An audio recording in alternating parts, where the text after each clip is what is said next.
Sorry, just spam calling my phone. I don't know. It's unbelievable. Pick it up, see what happens. Yeah, I really What about the should. show? I should. Okay, you're on Fantasy Football Happy Hour. What do you have to say? This is your one moment right here. Should I? Yeah, do it. Hello? Hello? She Well, hung they up. hung up on you. She hung up on me. That's pretty odd. Yeah, we're going to That's do it. strange. All right, there you go. You scared them off. Do you guys get spam calls? I get spam calls all the time. Stop. All the time. I just block it after Yeah, every so time. of It doesn't- course. doesn't do anything. I really like America. A lot of strengths about this country. That doesn't happen in Australia. We don't get the spam we have- calls in Australia. We have some flaws. Yeah, exactly. They're respectful in Australia. Fantasy Football Happy Hour with Matthew Berry, served by Applebee's. Welcome to the Fantasy Football Happy Hour, home of the spam calls. Connor Rogers, Matthew Berry, and welcome in Lawrence Jackson for a little Wednesday action. How we doing, Lawrence? Yeah, what's going on, man? I'm good. You know, glad to be back. We here talking football. I feel like I missed a lot. Like a lot of injury things done happened, and it's like Is that what happens? Is like you only pay attention to fantasy football when you're on this show? So it's just like you're like a guy that just wakes up like. Ooh, man, Cooper you haven't been on this set since Sunday, so you're just like, yeah, man, what happened since Sunday? Like Cooper Cup's still good to go, right? Yeah, like, I just traded for Pacheco. I'm Deebo good, Samuel, right? I got by You believe the deal I just got on Pacheco. I go check the waivers and I see my whole roster injured. I'm like, what the hell going on? But yeah, you know, that's why a lot of guys, you know, that watch this show, they be in the comments, they look at me and say, man, how does Lawrence do that? I could have his job. Well, guess what? What are you guys gonna do about the looks part of the portion? See, they don't get that part. They understand. They understand the boyish good looks that you bring to the show. You, by the way, you do look good. Like your T-shirt last week. I got unbelievable amount of comments. I also have people say, "Where can I buy that shirt?" Yeah, that shirt came. Your wife made that shirt, right? Yeah. Custom. It's Not a for good sale. it's a good team thing. I come with the idea, and you know she She's the make it design. happen. Yeah. Yeah. Well, listen, I appreciate you coming dressed, normal, like a guy that goes to a bar. Yeah. If you notice, someone isn't here today Yeah. that didn't dress for the bar yesterday. And if you missed it, well, here's your chance to catch up. I wasn't going to say anything, but what happened? Like, are you? What you're happened? all of a sudden, Jay Croucher is like an assistant accountant at Price Waterhouse. Right. Like, what's going on over It's here? a great bar scene. He's a Football jersey, T-shirt. Guy who came in for happy hour Behind the cubicle off all of Wall day. Street. Hey, Yeah. Now listen, most people who come in for happy hour, they look exactly like me. So I'm This just is matching the theme No, of the that's bar. you 100%. You got off work. You hate your wife and kids. You don't want to go home immediately, so you're stopping in for a couple of brews. I get it. Exactly. Yeah, exactly. You've got this crappy job that you hate. You've probably got a boss you don't like. Exactly. And you're crunching numbers in some cubicle. Yeah, I get it. Time to let loose. This is our Fantasy Football Happy Hour group chat where Alexa said Jay and Matthew look like they lost a bet to Connor and were forced to wear those outfits. And then backup producer Pete writes back, this text needs to be in tomorrow's show. Asking and shall receive. I believe that thumbs up is from our producer Adam, who says, you bet. Adam in the chair for Steven today. Jay's dry cleaners drink for free. That's why Jay's not here. He got bullied off the set. He's at the dry cleaners. He might just leave the shirt there after. See, y'all gonna have him coming back on the show wearing a tank top next time. Meanwhile, Lawrence, look at what Connor's wearing. Connor's in a full. Stand up for a second. I want everyone to see this. If you can't see, like he's in a full. Thank you very much. He's in a full tracksuit. Connor is ready to go coach the eighth grade girls volleyball team against state, or whatever. He like Sopranos extra today. Yeah, 1,000%. He like a 1991 NFL coach right here. He got that throwback look. He's ready to go to the neighborhood swinger party. I mean, what's going on? Just like. A swinger party, he would have to be wearing no shirt under the jacket. That's a good point. Really undershirt. I walked by him when he was on his way to makeup. His jaw hit the floor. Let's just be clear here that Lawrence is the one who knew exactly what you should and should not wear. You already know. Hey, notice how quickly he was on that? Hold on. And you have to bring your keys and what else? What other etiquette goes into the neighborhood swinger party? My game, there is no shame in it, baby. I already knew, so I got you covered. I'm just like, what else goes into it, Lawrence? I can't talk about all that. Do you have to bring snacks? Like I don't know the etiquette. Can you Do you bring the snacks password? or do you be the snack? See, that's the thing. So these are all questions that we need to get to the bottom of that. Yeah. We'll get here on Fantasy Football Big Happy show researcher. Do me a favor. Figure out what you're supposed to bring and wear to the neighborhood swinger party. Do some research for me. Get back to me by the end of the show. All right, we'll keep it open or close it out because it is Wednesday here at the Happy Hour Bar. We're going to start with somebody that I can't believe we're here after 2 weeks, but it's not been pretty, Matthew, for Jared Goff. He's got the Cardinals this week, but this week he comes in as QB16 for you, a guy that we thought would be kind of a surefire QB1 most of the year. I love Jared Goff in the preseason. I do think he gets back to that. But I made such a big deal. I have to own this. I made such a big deal in the preseason. We all did about, like, when Jared Goff is indoors and he has protection. Look at all these numbers. Look at how good he is. He averages over 21 fantasy points per game. And yet, you know what? He's been bad. He's been under 15 fantasy points in his first 2 games this year, both at home, both games that the Lions, were in. Right? I mean, they're 1-1, but protection's been fine. Right? Exactly. You see it here on your screen. 11.4 fantasy points in Week 1 against the Rams, where he goes for 217, 1 touchdown and interception. No touchdowns against the Buccaneers, where he threw the ball 55 times, over 300 yards passing. He throws the 2 picks, under 9 fantasy points. Now, the pro Jared Goff argument is they're playing Arizona. Not a great defense. It's a really high, over/under, so we expect a lot of scoring. And again, just variance, right? 28 passes, 55 passes. He's only got 1 touchdown pass. You have to figure that the odds change. But I got to be honest with you.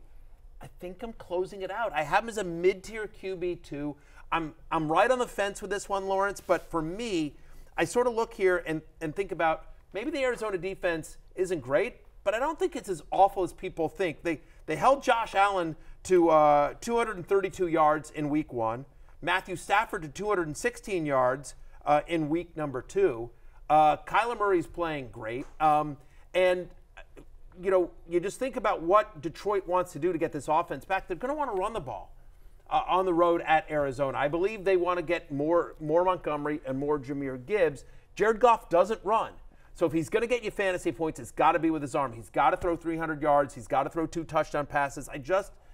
And that can easily happen when you have Jamison Williams and they got to get Laporta involved, and obviously my ride or die, the Sun God. But I'm nervous here, Lawrence, and I'll put it this way. It obviously depends on what options you have. Mm-hmm. But if I'm sitting there and I'm in a fantasy league and I'm 1-1 or I'm 0-2, and if you're not 2-0 and you're going here into Week 3 in a game that you really want to win, chances are that whatever you've done despite Jared Goff. And you're like, man, can I risk another dud? Because that's in the range of outcomes. And so for that reason, and I may end up regretting this, but for that reason, I'm closing him out. I have him as a mid-tier QB2 this week. Yeah, like you say, it is close. I do have it as open because, like you mentioned, at some point he's going to get going again. And you brought up a great point. While the defense isn't great, it's actually in the middle of the pack. It's a top 15 defense right now, so they can get you. Now, Josh Allen was QB1 that week, but that's because he also did something that Goff's not going to do, and that's run for 40 yards and a couple of touchdowns. And score 2 touchdowns. You don't even love that it took him 55 attempts to get 300 passing yards, but I am banking on the fact that the over/under of this game is 52.5. That's easily the highest of Week 3. It's another week for Jared Goff in another dome. Now, I know he didn't have the good game last week, but that's just how it goes. And it's a week-to-week league. I got him at quarterback 12, and I was teetering with 13, 14, stuff like that. I was in that range too. I ultimately came in at him at QB 16. As the rankings are a process throughout the week, and he may get up to QB 14 for me as I look at this a little bit further. But I just, where I went here is through 2 weeks, Jared Goff is the 27th best quarterback in fantasy.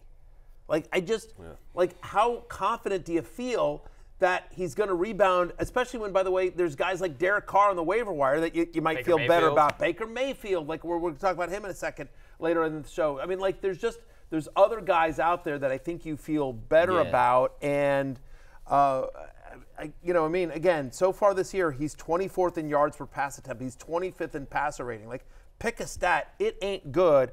And I get it because Cooper Kupp got hurt, but Matthew Stafford, who I think you could argue is sort of Jared Goff-esque, which is a good pocket passing quarterback that doesn't run a lot, that has good weapons and a good offensive scheme. They just held him to 6.6 fantasy points. And I get it. He didn't have Nakua, and Cooper Kupp gets injured in that game, and it just sort of got away from them. But still, Connor, like the nervousness about Goff is what in an important week 3 is. That's why I keep it close. What he's going to need is for those playmakers to catch and run and make those big plays. That's pretty much what it's going to come down to. Can Jameson Williams, Amon-Ra St. Brown, can Jameer Gibbs, can those guys get loose for him and make plays? That's what it's going to come down to. We moved to a couple of running backs here, guys. Zamir White against the Panthers. Not much going so far, Lawrence, for Zamir White. He is getting the ball, but not much production. It is the Panthers, which kind of maybe keeps him viable, or are you keeping this one open? Yeah, this is definitely going to be open for me. I got him at running back 24 this week. Last week against the Ravens, through the first 2 weeks, the Ravens, they got a really bad pass defense. Worse than the league, the Ravens do, but they have the best rush defense. So that's what Zamir White was up against. He lost the rushing touchdown to Alexander Madison, and he's still playing 51% of the snaps. He even got some targets last game, caught 3 or 4 targets in week 2. As you can see here, the Panthers is giving up the second most rushing yards in the league. So No, that's going to get fixed, though. They bench Bryce Young. Well, I don't know. They still got them guys who got to play on defense. Last week we talked about. That's a joke. Everyone wants to dump on Bryce Young. It's not all his fault. This team is bad. Right. Their best defensive lineman, Derek Brown's out for the year. It's not going to get better. Exactly. We talked about J.K. Dobbins last week. We said he's going to repeat what he did, and he did. So I expect Zamir White to have a good game. Probably the best one, because the Chargers was a tough challenge for them. Then you got the Ravens. This is easily their best matchup. So I'm gonna keep it open for Zamir White. I am as well. Look, Raiders are 5.5-point favorites at home. They should be able to run at will against them. To your point about Dobbins, also Alvin Kamara, each of them had at least 80 yards and a touchdown against the Panthers. You mentioned it. Again, this is a bad defense. And I do think, I will say this, I think Andy Dalton is going to be very good for the Panthers offense in the short term. I think this will be a more competitive game, certainly than it was if Bryce Young was under center at this point. But yeah, I mean, you know me. I was not a Zamir White fan in the preseason. I was on the preseason hate list. But if ever there was a week to use Zamir White, it is this week. I'm keeping it open. He's my running back 25. Things trending 26. Things trending the wrong way, Matthew, for Javonte Williams. He's got the Bucks this week. The volume's been fine, but the Broncos have no threat of a pass game.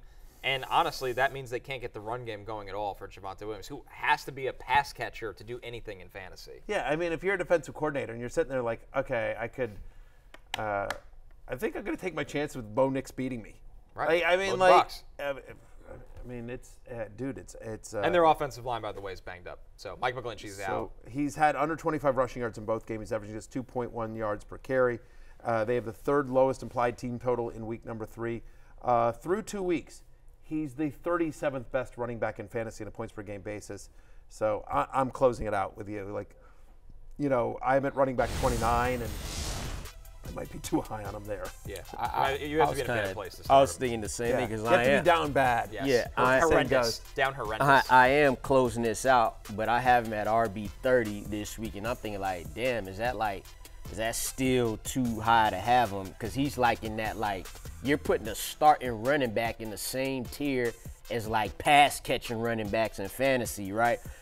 Tampa Bay just held David Montgomery to 11 carries and 35 rushing yards. Now, Jameer Gibbs had a more successful running day against the Bucs, but I would say we would compare Javonte Williams closer to David Montgomery than we would Jameer Gibbs. And like you said, how many is Javonte Williams going to catch 5 receptions for 48 yards every single game? I think not. His usage was flip-flop from week 1 and 2, so that also shows me that they're not consistent with that yet. They're making it up as they go along. I mean, because, Jaleel McLaughlin is a guy that I really liked in the preseason, because I just said, listen, Sean Payton likes to use multiple running backs, and now Audric Estime is banged up. So it's really just those 2 guys. But, in week 1, Jaleel McLaughlin caught 5 passes for 1 yard. Here's what I would say about the Broncos, Connor. I don't know if you see this, but, to me, they have no offensive identity. They're trying to figure it out. Like, Bo Nix just does not look ready for prime time. The line isn't any good. No. And so it's just like, I feel like Sean Payton's just trying to throw whatever against the wall and see if anything sticks. That's exactly right. This is one of the healthier offensive lines in football last year, and this year that trend is completely bottomed out on them where they're injured, they're not playing well. With the rookie quarterback, they're constantly trying to cut the field in half for him to keep things simple, but guess what that does? They keep things simple for the defense. So they're a very one-dimensional offense that constantly rolls them out and gets them on the move when they throw, which means they can't push the ball down the field. If you can't push the ball down the field, well, why are we not playing 8 guys in the box to shut down the run game? The one thing you want to do and think you could do, and now they can't do that. This offense is in a horrible place. I'm out on starting Javonte Williams. I'm out on starting any Denver Bronco. Thank you. Yeah, it's a tough go to start any Bronco right now. In waivers last night, I cut Jaleel McLaughlin in a number of leagues just because I don't trust any of them. And I just, it's unfortunate, but, like, it's just brutal. Like, it's where fantasy points go to die. Yep. Yeah. And if Todd Bowles knows how to coach something, it's stopping the run. He can stop the run. So this isn't even a match. This for real might be light work for Todd Bowles. It's light work for somebody like him. But the problem is by the way, again, because it's like at least when so Anthony Richardson is inaccurate, right? And he's having accuracy issues, but he can also throw it a country mile. Like, you have to at least send guys deep.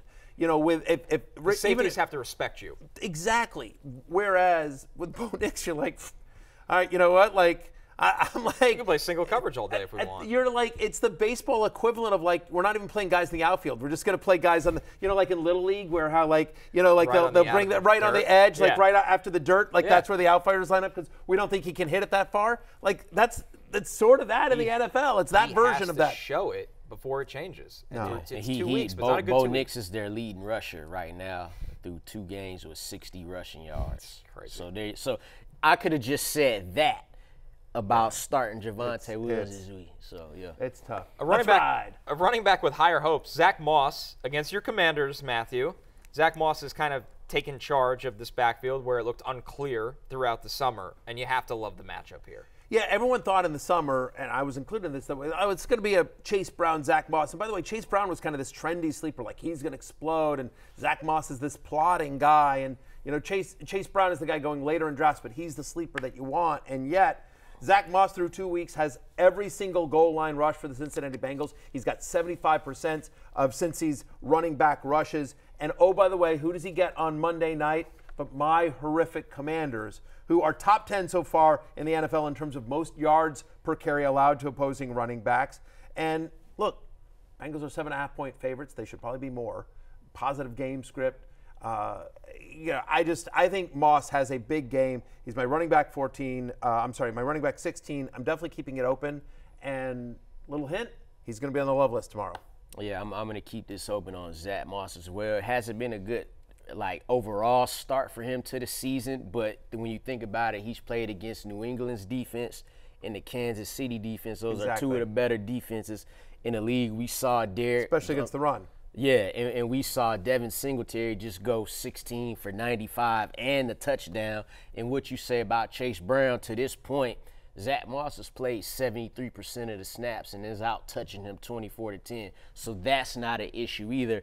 I would bank on Zack Moss getting in the end zone this week. And I don't know what happened to him in Buffalo. It's weird, right? But it feels like he went to Buffalo and it just didn't work out for whatever reason. But then he goes to Indy and explodes, breaks out, and Cincinnati clearly likes him as the guy. Like they were comfortable letting Joe Mixon leave, and he needed time. Like most NFL players do, it actually looked bad for him coming out of Buffalo. But he was able to get time to develop. Got to the Colts, showed that he could play, and here we are. Since he left Buffalo, whenever he's gotten a chance, he produces. He really has. He's going to get a chance on Monday night, and he will produce. We move over. He plays my Commanders. To the pass catchers here. Lawrence, the good news for Amari Cooper, 8 targets in week 2. The bad news, you don't hear this often when you get 8 targets, wide receiver 72 with 4 fantasy points. That feels hard to do. Can you possibly keep this one open? Because it is the Giants' secondary. I will say that. I'm on this wild, too, because he's the 4th best receiver on their team from a fantasy perspective, but is clearly their best receiver. This is why I'll keep it open for this week. 1, they're playing the Giants, and that's secondary. 2, He's on the field 91% of the time. That's the most of any Browns receiver. He's got a 21.5% target share. That's still the most on the team. So he just got to catch the ball. If he catches the ball against the Jaguars, we talking about him different. We're saying like, oh, he got back on track, this, that, and the third. If he just simply does that, then he won't even be in this segment this week. Yeah, this one's tough because you want to, like, again, to your point, there's positives here, right? The volume has been there. 22.4% target share. That's the highest on the Browns through 2 games. And, oh, by the way, he gets the Giants this week. That's pretty good as well. The concern here is that over 40% of Amari Cooper's targets are on deep passes, which we define as 15 yards or more downfield, which sort of explains the low catch rate, but also is like he's not getting those easy catches anymore. That's going to Jerry Jeudy. They're doing some, Elijah Moore. We'll see if David Njoku's back this week. Probably not. But the fact of the matter is just like there's no, he is truly more boom or bust as opposed to like when he was getting some of the easier stuff. You're like, oh, there's at least a floor for Amari Cooper because he's going to get sort of those easy ones. He's gotten 17 targets this year. He's caught 5 of them. Through 2 weeks, he's wide receiver 85 in fantasy points per game. He's wide receiver 85, and I get it. He's a big name player in a good matchup, but I'm closing it out. Again, I think if I were at a different point of the season, but so many people I've heard from, like, I'm 1-1 and I shouldn't be, or I'm 0-2 and I got to win this week. And I hear you.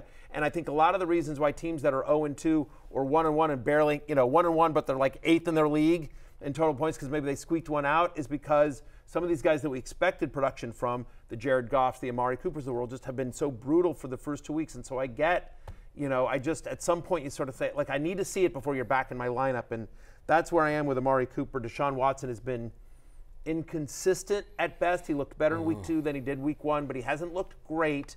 And this is certainly, when you think about their defense, you think about the Browns' defense against Daniel Jones, there's a chance that I could see a turnover, a short field. They just may not need to throw as much against the Giants, where they could be able to run effectively and play good defense and win this game. And so if they're not chucking it deep to Amari Cooper and they're not throwing it a bunch, you could easily see there's a couple of different paths, both game script, poor play from Deshaun Watson, just not being able to connect on deep passes. There's a couple of different paths where just Amari Cooper has another bad fantasy day, whereas what you're hoping for is like, they take a shot and they connect, which is always possible. But my wide receiver 32, I'm going to close it out. It's been a slow start to the year for Tank Dell here, Matthew, a guy that we know he kind of needs the big play. Fortunately, he's in an offense that can hit the big play.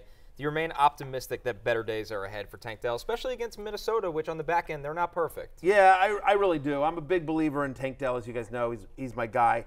I think, the one long pass on Sunday night, I think if he comes down with that it's a different story as well. 45% of his targets have come on deep passes, 13.4 average depth of target. And I know I just killed Amari Cooper for the same thing, but, Tank Dell's a different guy. C.J. Stroud's a different guy. And C.J. Stroud's a different guy. I mean, those are the 2 keys as well. Yeah. The other thing is, we talk about matchup. Through 2 games, no team has allowed more receptions on deep passes than the Minnesota Vikings. You can beat them over the top, and they have to get Tank Dell going. So they're going to take a couple of shots here as well. By the way, Vikings also allow a 75% catch rate on deep targets. That's the 4th highest in the NFL. You see it there on your screen. He's wide receiver 27 for me. I think Tank Dell is a buy low. The route participation is there. The target share is there. They just haven't connected on big passes. But we know about the talent of both Dell and his quarterback and this Texans offense overall. This is your last chance to buy low on Tank Dell. Keeping it open. Yeah, it's definitely some similarities with Amari Cooper and Tank Dell there as far as but like how you feel better about the offensive environment in Houston than Cleveland, I think. do. Like, Tank Dell got the better quarterback and overall situation. Amari Cooper is the number 1 guy as far as, like, snap shares, targets go. Anywho, Tank Dell, it was wild. He was wide receiver 92 last week. And for all the stuff we gave Malik Willis, about what he couldn't do for the receivers, Dontavian Wicks was wide receiver 27. Romeo Dobbs was wide receiver 35. Jaden Reed, wide receiver 53. All those guys was ranked ahead of Tank Dell in week 2. He's playing 66% of the snaps. And this is what I looked at, too, that was interesting. like you said, the Vikings defensive back end, they'll like George Kittle went off, Debo went off. I look at Brandon Ayuk. He was their third option in week 2. He went 4 for 43. Tank Dell is their third option. For right now, I'm feeling like that's what he could have unless he get that big play, like Amari Cooper, unless he get that big play. I kind of think Tank Dell's the second option. I know we haven't seen it through, but I think I rank him slightly ahead of Diggs. So what we thought too coming into this season was 2A and 2B kind of like right, that. but we in the offseason it kind of felt like 1A, 1B, 1C. Well, that's too many ones, right? And it's not like CJ Stroud is playing great football, but he ain't lighting up the scoreboard. He's got 3 TD passes, hasn't thrown for more than 260 yards, so something's got to give. I'm closing it out this week. I don't know. I mean, They were able to run so effectively against the Colts they didn't need to throw. Bears are a very good defense. We'll see what happens, this week against Minnesota. I think they'll have more success and it'll be more of a balanced offense. And it could feel like a cat and mouse game too, where I know Mixon's banged up, but eventually teams can start to alter how they're playing the Texans' run. Or Nico Collins. I mean, you have the conversation. Nico Collins deserves some bracket coverage at some point. He's an alpha wide receiver. He's eating everyone alive. Yeah. At some point, that's going to happen. And then who's one-on-one that can run by anyone? Tank Dell. They try to get Tank Dell the ball too. Also in the run game too, they'll use him on the reverses and the jet sweep type. So they clearly want to get him the ball. Yeah. It just had to happen. So I'm feeling like him. Well, how you feel about Cooper? Like I gotta see something before I go like, oh, he's definitely back in, because we want to play Tank Dell as our wide receiver too. Yeah. But he's probably close to a flex right now, if anything. Our last one here, guys, Dalton Kincaid. It's been a slow start for Dalton Kincaid. It was okay last week, 4 targets. He caught them all for 33 yards. He did get banged up throughout the game. But right now, Matthew, I mean, the tight end market overall is just not great. I feel like you just have to wait this one out. It's been brutal. He's too good. The offense is too good. It's not like there's a lot of other great options out there in terms of tight ends. It's worth noting that, he's tied for second on the Bills for targets. Like, I mean, they're just not throwing a lot. They didn't need to throw a lot against Miami. They did against Arizona, but they're sort of spreading it out. But I'm still hanging tough as you see here on your screen, sort of the receiving leaders of Buffalo this year as well. Khalil Shakir is 8 for 8, 96 yards on the season. But again, it's so early. The fact him and Dalton Kincaid and Keon Coleman both have 6 targets. Kincaid second on the team in receptions with 5. They just haven't thrown a ton. I think they will have to throw more against the Jaguars as well. 83% of Kincaid's targets have come in the slot, which is also helpful as well. So I'm keeping it open with Kincaid. He's my tight end 7, so slightly lower based on the lack of production the first 2 weeks. But if you've drafted him, I'm sticking by him because, again, I just think the options you might have are not great. I about to say, I'm keeping this open because it's not like it's 6 or 7 or 8 tight ends above him that's just killing it right now, right? Week 1, he played 83% of the snaps, and that was more of a normal game script. Week 2, he only played 19% of the snaps, but they weren't. Josh Allen threw the ball 19 times, so I think that's a one-off type of game. The Jaguars have only given up 2 catches for 17 yards to tight ends in the first 2 games, but that was Jordan Atkins, that was Jonnu Smith. Dalton Kincaid, different type of player, used differently. And in the beginning of the Buffalo Bills' second game, they were active. 2 of those 4 catches came in the first quarter, so they were trying to get him the ball in the short areas. So I'm gonna keep it open for Dalton Kincaid. All right, let's recap Matthew's keep it open, close it out rankings here. Jared Goff, a very close call. He ends up as a close at QB 16. Zamir White against the Panthers, keep it open because of that matchup, RB 26. Javonte Williams is a close against the Bucks, RB 29. Zack Moss against the Commanders, he's a top 20 play this week. That's a keep it open. Amari Cooper, another close call, going to close it at wide receiver 32. Tank Dell, wide receiver 27, keep that one open. And Dalton Kincaid, with the way the tight end market is, tight end 7. So it stays open for Dalton Kincaid. All right, fellas, let's jump to the Rotoworld Player News. For all your player news, go to NBCSports.com. And we start with Tua Tagovailoa, who's officially placed on IR. He will miss at least 4 games with the concussion. The Dolphins have signed Tyler Huntley to their practice squad. Skylar Thompson who started 3 games last year, will be the starter for now. We'll see if that continues with Huntley. But more importantly, guys, we have to talk about this offense. And Mike McDaniel kind of hinted at this. This is a team that's really going to have to balance the run and the pass with a new quarterback taking over. Take a listen. You know, what's cool about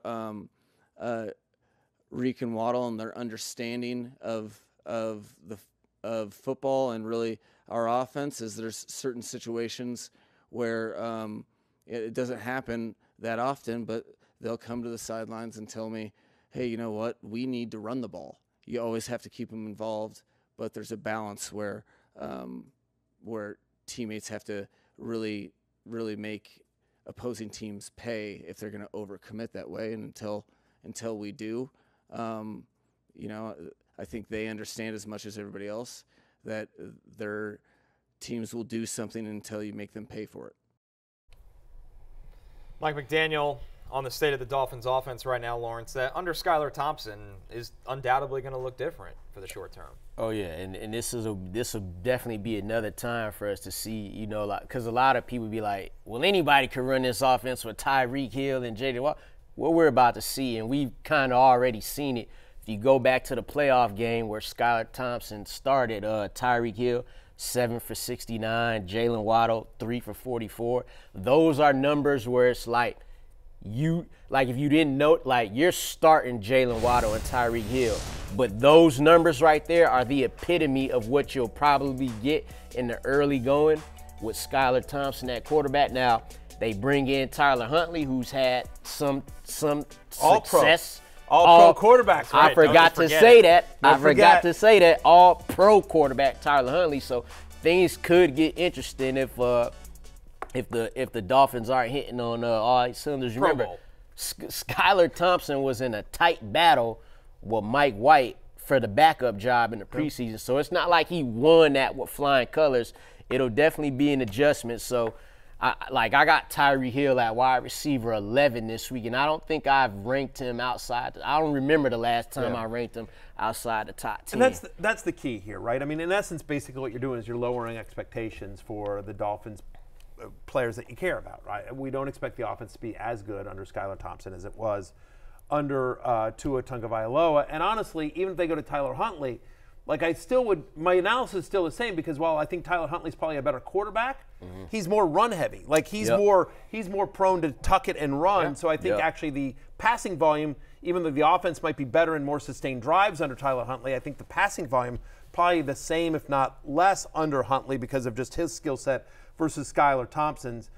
To your point, like, I have Tyreek Hill at wide receiver 13. I have Jalen Waddle at wide receiver 33. We're dealing with small sample size here. Skylar Thompson has 3 career starts, including the playoffs. Yeah. And it was 2022, not 2023. Yeah, right, correct. But in the 3 starts that Skylar Thompson made, again, this is 2 years ago, right? Tyreek Hill averages 16.8 fantasy points per game. He had 15 targets in 2 of those games. Jalen Waddle, 11.8 points per game. He was under 45 in 2 of the games, 129 in the other. For our purposes, I don't know that it changes much of what you're doing other than the fact that you are lowering expectations. Like, you're still starting Tyreek Hill, but to your point, he's now more of a high-end wide receiver 2 than the high-end wide receiver he was with Tua. Devon Achane, you're still starting him. You know, honestly, you could make an argument that he's probably their best start now. He's probably their best start. He's probably actually up him a little bit because they're going to lean on the run game more. We don't really know at the time of this taping what the status is of Raheem Mostert yet. We didn't really should avoid the IR, right? But this week could be totally up in the air. Doesn't look great. We just haven't gotten a lot. You know, they played last Thursday, but you know, Jeff Wilson, Jalen Wright did nothing in that Thursday night game. So right now, Achane, the only guy in the running game that you can trust for the Dolphins, and then Waddle. It depends on who else you have. He's my wide receiver 33 this week. So certainly there's an opportunity that you could have somebody better than Waddle. Also, he's a guy that all he needs is one play that can make your day. So for our purposes, I think it's still sort of the same, just lowered expectations. Yeah, that, you know, Hill and Achane still must starts. Waddle usually a likely start, just depends on the matchup. But good thing about Skylar Thompson, though, he was picked a few spots ahead of Brock Purdy in that 2022 NFL draft. So you got that to hang your hat on. Drafted ahead of Brock Purdy. Look, I mean, he wasn't great, but he wasn't terrible in a playoff game on the road at Buffalo. As a rookie. Seventh round pick. right? Like he's already overachieved. 1,000%. I'm Yeah, very definitely. curious what he looks like because he plays those couple games in 2022. That offseason, they go out and pay good backup money to Mike White. Yeah. Mike White, a 2-year deal. Mike White plays out 2023 as their backup. They cut Mike White this summer and keep Skylar Thompson as the backup. Yeah. I'm not saying he's going to be great, but that caught my eye because I think Mike White is a viable backup quarterback in this league, and they chose Skylar Thompson over him and cut Mike White. And the other thing is, by the way, keep in mind, they've had now 10 days to prepare. Mike McDaniel is gonna simplify this playbook. They're gonna let Skylar Thompson. They're gonna coach him up, and so like he ain't gonna be great, but I think saying like I think he's likely competent. I think is fair. Tim Boyle the offense. You're not going to Tim Boyle the offense. That's a great way to. That's a great way to put it, Connor. That's a great way to. That's a great. You know, at the neighborhood swing party, like when it's like halftime, when everyone's sort of taking a break and getting Kool-Aid and oranges. Orange slices, that's the kind of thing you can bring up to the other guys. Yeah, you definitely get the party going with that. I assume that's what happens at these things. I'd be like, oh boy, you're not buying this guy. I assume I've never been one, but I assume, Lawrence, this is the kind of thing that happens where there's like a break. They hand out orange slices and Kool-Aid, right? Yeah, and talk about third-string quarterbacks. And talk about third-string quarterbacks, Because obviously I know what it's like. Yeah, I'm sure. Yeah. You immediately jumped in with what Connor should or should not wear. I wore the undershirt. I blew it. Yeah, you 100% blew it. Shut at the door. I just feel like that's what you're talking about there. Just like, like what else are you going to talk Swinger about? party jokes. Tim Boyle tops the list. Yeah. Another Producer Steven's going to have a lot to choose from for tomorrow's opening clip from today's show. In other Rotoworld Player news, the Chiefs signed Kareem Hunt. Does this change your opinion on the backfield at all, Matthew? I mean, we spent time yesterday talking Carson Steele, Samaje Perine, and now you throw Kareem Hunt into this mix. Or does it reinforce what you said? This is not going to be one man taking over for Isaiah Pacheco. That's what it is. I think it's going to be – there's going to be fantasy value to be had from this Chiefs backfield, but I think we don't know because, honestly, I don't think the Chiefs know. Right. I think Kareem Hunt looked good enough that they're like, all right, let's sign him. He knows the offense. He's familiar here in Kansas City. Let's kind of see how it all plays out. I will say this. I think there's a reason why Kareem Hunt was a free agent at the moment, that he was sitting on his couch waiting for a call. If you go back to what he was doing with Cleveland last year, he actually led the Browns in both red zone rush attempts and goal line rush attempts. They used him as the short yardage back, but literally nothing in the passing game, which was a hallmark of his game early in his career. A 4% target share last year for the Browns. So the Browns weren't like a massive pass catching team. They were 22nd in running back target share last year, but when they did decide to pass, it was Jerome Ford who had like an 11% target share after Nick Chubb went down. So my guess is, again, we're waiting to see how this all plays out. But my expectation here is that if Kareem Hunt does get a role, he's immediately signed to the practice squad. I think he will eventually get elevated. They got to get him into game shape, so it might be a week or two.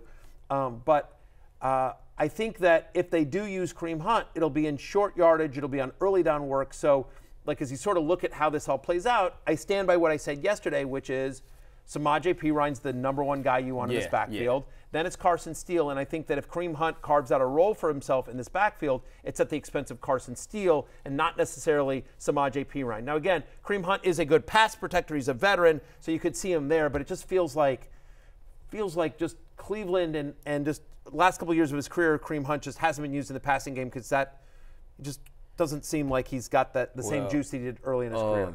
Carson Steele, he's a fullback. He's an actual by trade. He's an actual fullback, so it doesn't shock me to bring in Kareem Hunt that they brought in Kareem Hunt. I would say Samaje Perine is the guy you want to have over Carson Steele, and you talk about Kareem Hunt potentially in the short yardage role, that'll work out fine because you would see Samaje Perine as the best pass catcher at that Chiefs office. And then you do with Carson Steele what you've been doing the first two games. He comes in, has a carry here and there, and see what happens with that. Yeah, and I think this will play. It'll play itself out. And I don't mind somebody if you want to take a shot on Kareem Hunt and grab him and stash on your bench. I got no issue with that. Jay Croucher, reeling from his massive loss to Big Show in the league. He picked him up this morning in our league. Great, it's fine. Kareem Hunt? He picked up. Yeah, It's a league of assholes. Who cares? Yeah. Jay's like not a threat. Knock yourself out. When you Kareem pick Hunt. up somebody like Kareem Hunt in a league like ours, it's just like I don't think he want to use him himself. No. It's like just in case he get 2 carries for 2 touchdowns, no one else has him. That's kind of Big Show rolled him like the Cardinals rolled the Rams. I don't think you understand. Like got ugly fast. It got ugly. It got late. It got late early for Starting Jay. with James Cook on Thursday Night Football. It's Big Show's first year in the league, and he's kind of I got to his play presence. Big Show this week, good luck. too. Yeah, I'm I know. Good luck. I'm rooting for Big Show, just so you know. That's cool. I don't need no one to root for me. Yeah. I just need me and my boy Lamar. That's all I need. I understand. I understand. No, you are not fan friendly. You're not worried about it. You're You wear the black hat. I get it. One more note here. The Packers placed Marshawn Lloyd on IR with the ankle injury. Some other injuries were tracking throughout the week. Justin Herbert, Joe Mixon, Raheem Mostert we mentioned before. We just don't have a lot of clarity on his status for the week. Kenneth Walker, this could be something that sidelines him again. If you have Zach Charbonnet, be prepared to start him. Justin Jefferson really downplayed his quad injury, but we'll see about that one. Jordan Addison still with the ankle. T. Higgins is trending the right way with his hamstring injury, but this is T. Higgins with his 5th year And it's in the a row. Monday night game. We may not have an answer before you have to set have a lineups. contingency plan. It's T. Higgins. Jake Ferguson still dealing with the knee. David Njoku and Taysom Hill also still injured. I feel better about Ferguson playing this week than I do Njoku as well. Herbert's going to be on the injury report today for the Chargers, so we'll see how that all plays out. But we'll track that throughout the week. Definitely feels like I was optimistic that Ken Walker would play again this week, but it does feel like it might be one more week for Zach Charbonnet. Dominate this NFL season with a Fantasy Life Plus subscription. Get weekly rankings, start sit advice, DFS analysis, and betting tools. Use promo code SEASON20 for 20% off. Go to fantasylife.com/rotoworld to learn more. Plus the utilization report, proprietary data, projections, everything you need. All the Tons good of stuff. tools, all the good stuff. Lawrence, I'm going to comp you a Fantasy Life Plus subscription just to help you compete in our league. I think I might have one already. Oh, good. I think I do. Maybe pay attention to it. Give yourself a chance against Big Show. I had a promo code during draft season. I wonder if it still works. Promo code Lord. That's what it was. Still to come, we'll debate the staying power of Baker Mayfield and Geno Smith as QB1s right after this. Irving in motion, play action fake, looking Baker, throws the ball downfield, got a receiver wide open at the 20, 15, 10, 5, 3, 2, 1, touchdown, Chris Godwin, touchdown, Tampa Bay. Baker Mayfield looked over and throws a 41-yard strike to a wide open Chris Godwin. Please, I'll tell you who's eating good. Baker Mayfield and that Bucs offense right now. And Matthew, they got the Broncos in week 3 as Baker Mayfield comes in as QB what for you? QB 13 for me this week as well. Look, I don't understand why. And maybe it's just because, he bounced around a little bit early in his career. But the fact of the matter is that since he got to Tampa Bay, Baker Mayfield has been a QB1. Like, not only NFL-wise, obviously, but fantasy-wise as well. Get this. Since week 4 of last season, sort of when it all kind of kicked in, week 4 of last season, Baker Mayfield is the 12th best quarterback in fantasy on a points-per-game basis. He's averaging 17.4 fantasy points per game. Over that stretch, 16 games, he has 29 touchdown passes. There's only one player in the NFL with more touchdown passes over that stretch than Baker Mayfield. It's Dak Prescott. He's got 29 touchdown passes. Over that same stretch, Connor Rogers, Patrick Mahomes has 23 touchdown passes. Makes you think. Patrick Mahomes is QB 16 on a points-per-game basis. Again, Baker is QB 12.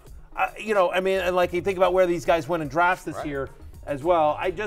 Baker doesn't run that much. I mean, although he ran for a touchdown. Do it when he needs to. Right, he does, exactly. But he's not Lamar Jackson or, Josh Allen in terms of the amount of running. But he's mobile enough that he gets you a few points with his legs. Like a Jordan Love rush. Yeah, I think that's fair. And so his upcoming schedule is nice. Home to Denver, home to Philly, at Atlanta, at New Orleans. Only the Saints is a defense that really makes you feel like, oh boy.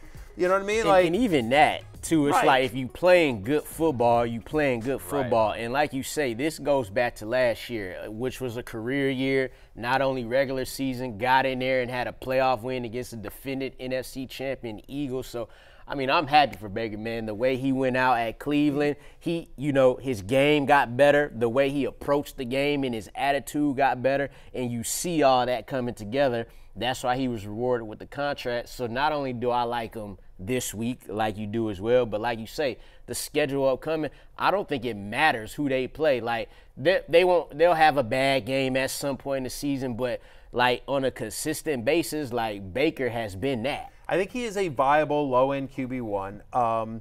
Easy guy to root for. Friend of the podcast, we had him on. He's an awesome guy. If you ever get the chance to meet him, he's like just an awesome guy. But I think, again, because the rushing, it limits his upside a little bit. But and the other thing is like he's got Godwin and Evans, and so there's not a ton of talent there. And if anything happens to one of those guys, you don't feel as great. But I think if Baker Mayfield was your quarterback, you're in a 12-team league, and one QB 12 quarterback. One QB, 12-team league, Baker Mayfield's a viable starter for the rest of the season. Yeah, he feels like a floor guy in a fantasy year. It's only 2 weeks in, but we're looking for floor guys. It has not been pretty. No. I mean, there's not been much production from the quarterback position, so great start for Baker Mayfield. Daniel Jones has the Browns this week, and of course he produced against the Commanders last week, as he usually does. As everyone usually does. But Connor, specifically him. Yeah, you had me Commanders. We produce against the Commanders. That's correct. You, me, Connor, Big Show, maybe not Jay, but the majority of us would produce against the Commanders. 8 of the last 10 quarterbacks to face Washington have scored at least 18 fantasy points. But last week was the first game with multiple touchdown passes for Daniel Jones since week 2 of last season. He's had under 200 passing yards in both games this season. And you think about the Browns, who allowed just 12.3 fantasy points per game to quarterbacks this season. They faced Trevor Lawrence and Dak Prescott. Hashtag analysis, but both those guys are better than Daniel Jones. Yeah, and both of them was Trevor Lawrence was quarterback 19 against the Browns in week 2. Dak Prescott, the Cowboys whooped the Browns, right? But Dak Prescott was still only quarterback 22. So I'm not great game by Daniel, or good game at least by Daniel Jones against the Commanders from a real and fantasy standpoint, but just you're going against Cleveland this week. You got Dallas the week after that, at Seattle, then versus the Bengals. So, I hope you enjoyed it while you could, but it's going to get tough for the Giants and Daniel Jones. He's my QB 27 this week. What you can do is you can waive him and then wait until they play the Commanders again. Pick him back up, use him that week, and then waive him again. Do it a week before. Get him a week before, so you know. We opened this segment talking about how underrated Baker Mayfield is. To a lesser degree, Matthew, you could say the same about Geno Smith, who has the Dolphins this week, and now he's in Ryan Grubb's offense that wants to throw the ball. We as a show have been talking about this a lot, especially Jay. Jay's been carrying the flag for Geno. Look, at least 17 fantasy points in both games this season. In a year in which a lot of quarterbacks have started slow, Geno certainly hasn't. And the exciting thing is, you mentioned the Ryan Grubb offense, 71% of the Seahawks' yards so far this year have come through the air. That, again, is the 5th highest rate in the NFL. They're chucking it all over the place. And remember 2022 when Geno was the 9th best quarterback in fantasy. So this is not something that he's never done before. He has been a top 10 fantasy quarterback, and I think given his weapons, the emergence of Jackson Smith and Jigba, the use of the running backs in the passing game, and just Geno Smith's abilities in this Ryan Grubb offense, I'm in. He's the 7th best quarterback. I think he's a viable mid-tier QB2 this week. Yeah, quarterback 7 in back-to-back weeks in fantasy. Then you look at the upcoming schedule. You got the Lions, who have kind of struggling getting out the gate. You got the Giants. You got the Niners, who just gave up big yardage to the Vikings. So, it's interesting, too. We're talking about Baker and Geno right now, and these are two quarterbacks we talked about in the offseason who was connected to Dave Canales.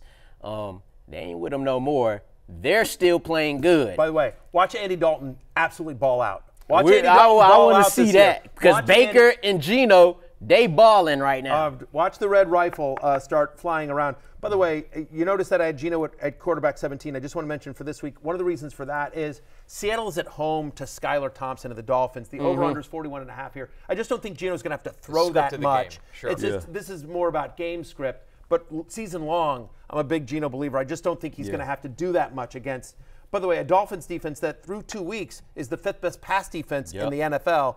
And I think part of that is because teams have been able to run on them and they've gotten up big. Again, the Bills just didn't have to throw against them on Thursday night. But yeah, long term, we're pro Geno here. We're taking one last break. When we're back, it's time for last call. Will any of us go back and go bold? It's for an injury-depleted underdog this week. We'll take a look right after this. Early line alert coming right up.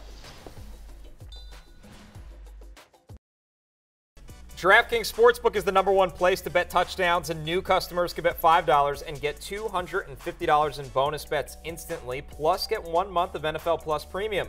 Download the app and use promo code Barry when you sign up. DraftKings Sportsbook, the crown is yours. It is Wednesday, so for last call, we got a little early line alert via our friends at DraftKings as we take a look at some of the spreads and totals for week number 3. Lawrence, you taking anything on this board? Yeah, I like the Vikings, not just to cover against the Texans, but I saw them against them Niners, man. I like them outright. The Texans have looked good, but they not just rolling over teams. They struggle with the Bears, struggle with the Colts, and now you got this Vikings team also 2-0, feeling high and mighty, and they're at home again. I think they could do it again. Yeah, Matthew, by the what way, about you? America's believing in the Saints. That opened at -1. Now it's Saints -2.5. They saw the Eagles lose that one. They're who dat for America, but that's not the one I'm taking. I'm taking one that wasn't on that list. Arizona is getting points. It is Cardinals +2.5 at home to Detroit, which I don't totally get. Like, Detroit played the Rams in week 1 and barely beat LA. And then in week 2, the Rams went to Arizona and got their butts kicked by the Cardinals. They have a common opponent. And, like, Arizona was so much better. Arizona's first game of the year, like, they barely lost to the Bills on the road. And honestly, like, if they'd gotten the pass interference call against Greg Dortch, which they should have, like, they might have scored and won that game. Detroit hasn't looked great. They got beat pretty bad by Tampa Bay last week, I thought, in terms of, like, Tampa Bay was clearly the better team. So Arizona at home getting points. Give me the Cards and Kyler Murray. Ride or die. All right. Let's keep the underdog theme going on early Yes. line alert as Lawrence and Matthew did. I'm taking an underdog. The Packers are getting 3 points against the Titans. Will Levis has given away 2 games now. The Packers are so well coached. Everybody left them for dead with Malik Willis under center. That offense was completely adequate. The defense is only getting better. I like the Packers spread, and if you want to feel bold, I'll take the money line. Yeah. Malik Willis revenge game. Let's go, Right, Malik. Malik Willis. Yeah, that's fresh, too. It's closing time. You don't have to go home, but you can't stay here. Maybe Connor will go to a party in his neighborhood. Maybe. For Lawrence and him, I'm Matthew. We'll see you tomorrow. Peace out. Hey, it's Matthew Berry from NBCSports.com and Rotoworld.com, and I want to thank you so much for watching whatever it is you just watched, or if nothing else, being too lazy to click out of the autoplay after this video started, after whatever it is you actually wanted to watch finished. But now that you're here, I'd like to take a moment here to ask you respectfully now, okay? I'm asking you respectfully to subscribe to the NFL on NBC YouTube channel. You'll get the latest Rotoworld fantasy news headlines, all sorts of great shows, including my own Fantasy Football Happy Hour. So go subscribe now. Again, I'm asking respectfully.